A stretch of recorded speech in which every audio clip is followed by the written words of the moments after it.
반갑습니다. 경상국립대학교 인문학연구소 학술연구 교수 심기현입니다. 지난 시간에 이어 라투르와 녹색 생태주의 한계와 가능성에 관한 강의 두 번째 시간을 가지도록 하겠습니다. 이번 시간에는 라투르는 왜 20세기 녹색 생태주의가 실패했다고 보는 것일까라는 주제로 강의를 진행할 것인데요. 먼저 지난 시간에 우리가 살펴봤던 녹색 생태주의란 무엇인가에 대한 간략한 강의 내용을 정리를 해보도록 하겠습니다. 지난 시간에 우리가 살펴봤던 강의 내용은 자연 개념이었죠. 자연이라는 것이 무엇인가, 이 자연이 무엇인가를 우리가 제대로 이해해야만이 20세기 녹색 생태주의가 왜 실패했는지 우리가 확인할 수가 있고, 또 그 대안으로서 생태주의는 어떠해야 되는지를 우리가 이해할 수 있게 되겠습니다. 근데 이전에는 이분법적인 태도는 아닐지라도 자연을 어떤 본질주의적인 또는 실체적 관점에서 접근을 했었습니다. 그렇게 접근하는 방식 또한 자연에 대해서 우리는 제대로 이해할 수 없다라고 이야기를 했었습니다. 그렇다면 20세기 녹색 생태주의는 근대 이전의 자연을 보는 것일까요? 아니면 근대 이후 이분법적인 구조 안에서 자연을 보는 것일까요? 우선 우리는 이 두 가지 다 20세기의 녹색 생태주의가 다 품고 있다고 보고 있습니다. 그래서 그런 부분들을 여러분들에게 이해시키기 위해서 우리가 지난 시간에 자연 개념에 대해서 집중적으로 살펴봤던 겁니다. 자, 다시 강의 개요를 한번 확인해 보자면 우리의 강의는 기후위기 앞에 우리가 처해야 할 태도에 대해서 고민하는 시간입니다. 그리고 이 강의는 라투르의 관점에서 진행되고 있다는 것 우리가 기억을 해야 하고요. 그리고 지금 이 시간에 녹색 생태주의의 의미를 살펴볼 것인데, 다만 이 녹색 생태주의가 근대, 즉 20세기의 녹색 생태주의로는 기후위기의 문제를 해결하기가 어렵다고 보는 거죠. 그렇다면 우리가 지금 이제 라투르의 관점에서 녹색 생태주의의 문제를 살펴보겠다고 말씀을 드렸는데 도대체 라투르는 어떤 사람일까? 먼저 확인을 하고 넘어가도록 하겠습니다. 라투르는 프랑스 철학자입니다. 프랑스 철학자이자 또 과학 사회 분야에서 프랑스 철학자이자 과학 인류학자이기도 합니다. 하지만 지금 우리는 신유물론 철학의 선구자로 평가받고 있다는 것에 좀 주목할 필요가 있습니다.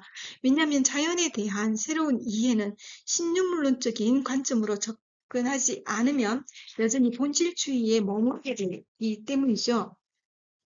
또한 라투르는 자신을 경험과학자로 정의하고 싶어 합니다.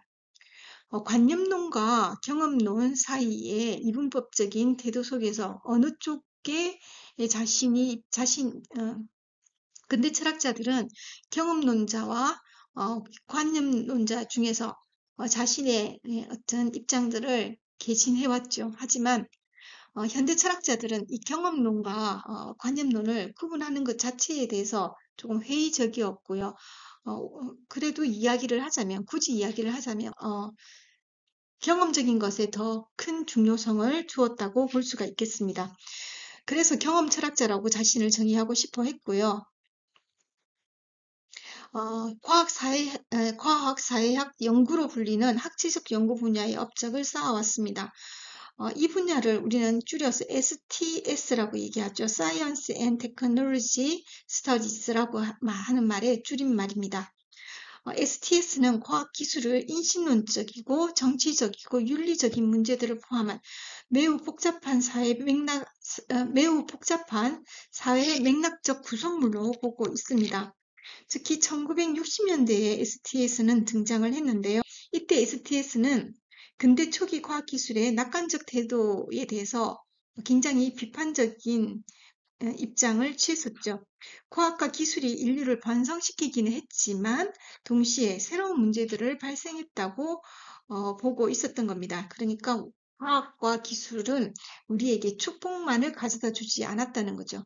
그러한 구체적인 사례로 1962년 레이첼 카슨이 침묵의 과학과 기술이 인류를 번성시키기는 했지만 동시에 새로운 문제들을 발생했다고 보고 있었던 겁니다. 그러니까 과학과 기술은 우리에게 축복만을 가져다 주지 않았다는 거죠. 그러한 구체적인 사례로 1962년 레이첼 카슨이 침묵의 봄에서 과학적 살충제의 위험에 의문을 제기했던 바 있고요. 이후에 환경운동이 시작되는 자극이 되기도 했었습니다. 라투르는 근대적 사고의 틀에 갇히지 않았고 근대 세계를 다시 묘사하고자 했습니다. 그래서 1991년에 출간되었던 우리는 결코 근대인이었던 적은 없다 에서 이 문제를 보다 더 자세하게 이야기를 하며 자연과 분리된 문화는 없다라고 주장을 하는 거죠. 좀 더 구체적으로 이야기하자면 근대인이 꿈꾸었던 어떤 이상과 순수가 라투르는 환상이라고 이야기를 하는 거죠. 그렇게 하고 싶었다는 거지 그렇게 할 수는 없었다고 보는 거예요. 그러니까 우리는 한 번도 근대인이었던 적은 없다라고 이야기를 한다는 겁니다. 그래서 자연과 분리된 문화는 없습니다. 없고 라투는 인간 중심적인 관점에서 벗어나서 비인간 사물들에게 관심을 가지기 시작을 했습니다. 바로 이러한 태도가 신유물론자에게 직접적인 영향을 끼치게 되었고요. 라투르의 중요한 이론인 에이엔트 이론이 나오게 되었습니다. 라투르는 인간과 비인간 모두가 행위자라고 얘기하죠. 액터라고 얘기하죠. 이러한 행위자들은 서로 각자 독립된 실체로 존재하는 것이 아니라 항상 연결되어 있다라고 이야기를 해요. 이러한 연결 구조 속에서 드러난다라고 해서 Actor Network Theory, 행위자 연결망 이론이라고 이야기를 하는 겁니다.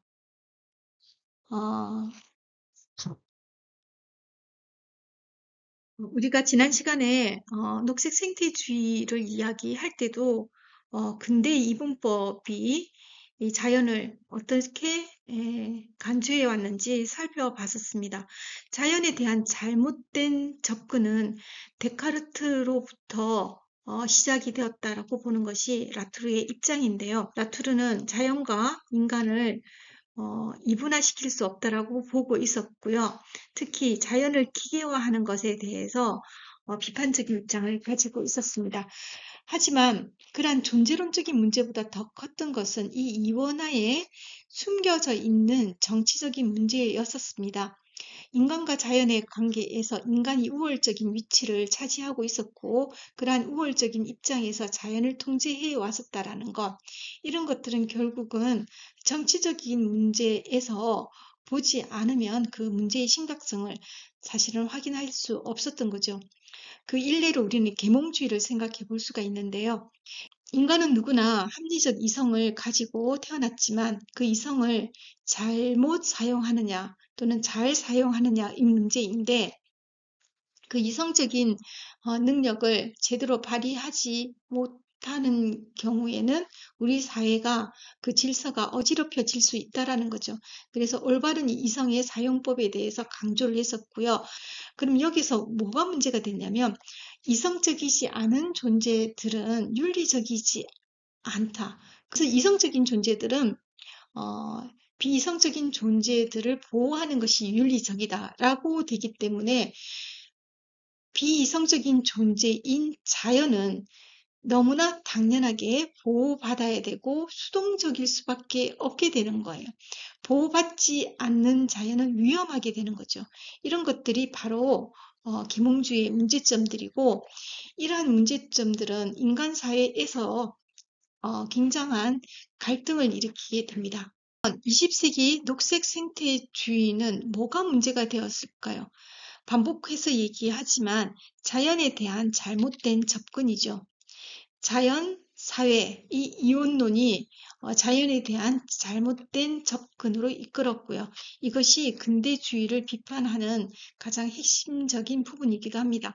그래서 앞서 우리가 계몽주의가 자연을 보호한다라고 얘기했을 때 이 보호한다라는 것은 자연을 존중하는 것이 아니라 자연을 인간에 비해서 열등하다라고 전제하고 이야기하는 것이기 때문에 결코 윤리적일 수 없다라는 거죠. 그래서 라투르는 이렇게 이야기를 합니다.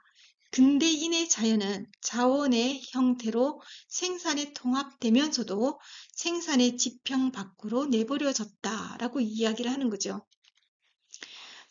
자연은 그 자체로 존중받는 것이 아니라 인간이 이 자신의 삶을 유지하기 위한 자원으로 간주되었다라는 것입니다.